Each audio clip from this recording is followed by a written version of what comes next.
তাপমাত্রা বৃদ্ধি, অতিরিক্ত লবণাক্ততা সহ নানা কারণে গত কয়েক বছরে খুলনা অঞ্চলের ঘেরগুলোতে কমে চিংড়ির উৎপাদন। তবে সিনোবায়োটিক প্রযুক্তি প্রয়োগ করে এবার উৎপাদন বেড়েছে বলে দাবি করেছেন সংশ্লিষ্টরা। কমেছে উৎপাদন খরচও। পরিবেশ বান্ধব নতুন গবেষণা পদ্ধতি সারা দেশে ছড়িয়ে দেওয়ার পরিকল্পনা মৎস্য অধিদপ্তরের।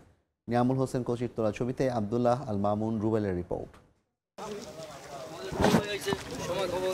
জাল ফেলতেই ঝাঁকে ঝাঁকে উঠে এলো তাজা চিংড়ি। খুলনার ডুমুরিয়া উপজেলার এই ঘেরে সম্প্রতি প্রয়োগ করা হয়েছিল সিনবায়োটিক প্রযুক্তি। চাষি ও গবেষণা সংশ্লিষ্টদের দাবি, পরীক্ষামূলক চাষেই কম খরচে বেশ ভালো উৎপাদন হয়েছে।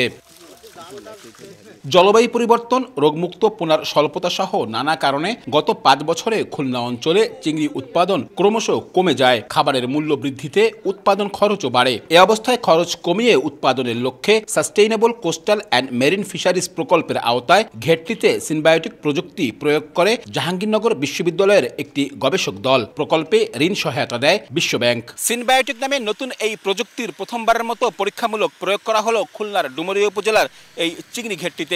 ফলাফলে দেখা যায় সাধারণ পদ্ধতি থেকে এই পদ্ধতিতে চিংড়ি উৎপাদন 30% বেশি হয়েছে, আর খরচ 25% কম হয়েছে। তাতে হাসি ফুটেছে চাষিদের মুখে।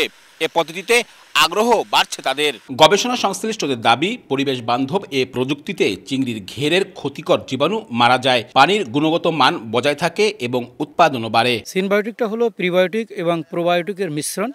এটি চিংড়িকে খাবারের সাথে খাওয়ানো হয়, সাথে সাথে এটি পানিতেও প্রয়োগ করা হয়।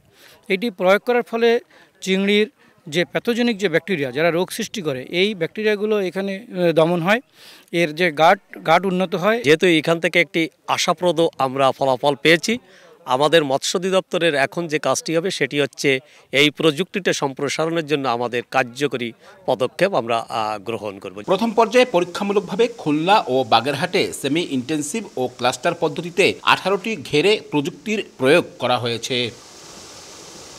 আবদুল্লাহ আল মামুন রুবেল, সময় সংবাদ, খুলনা।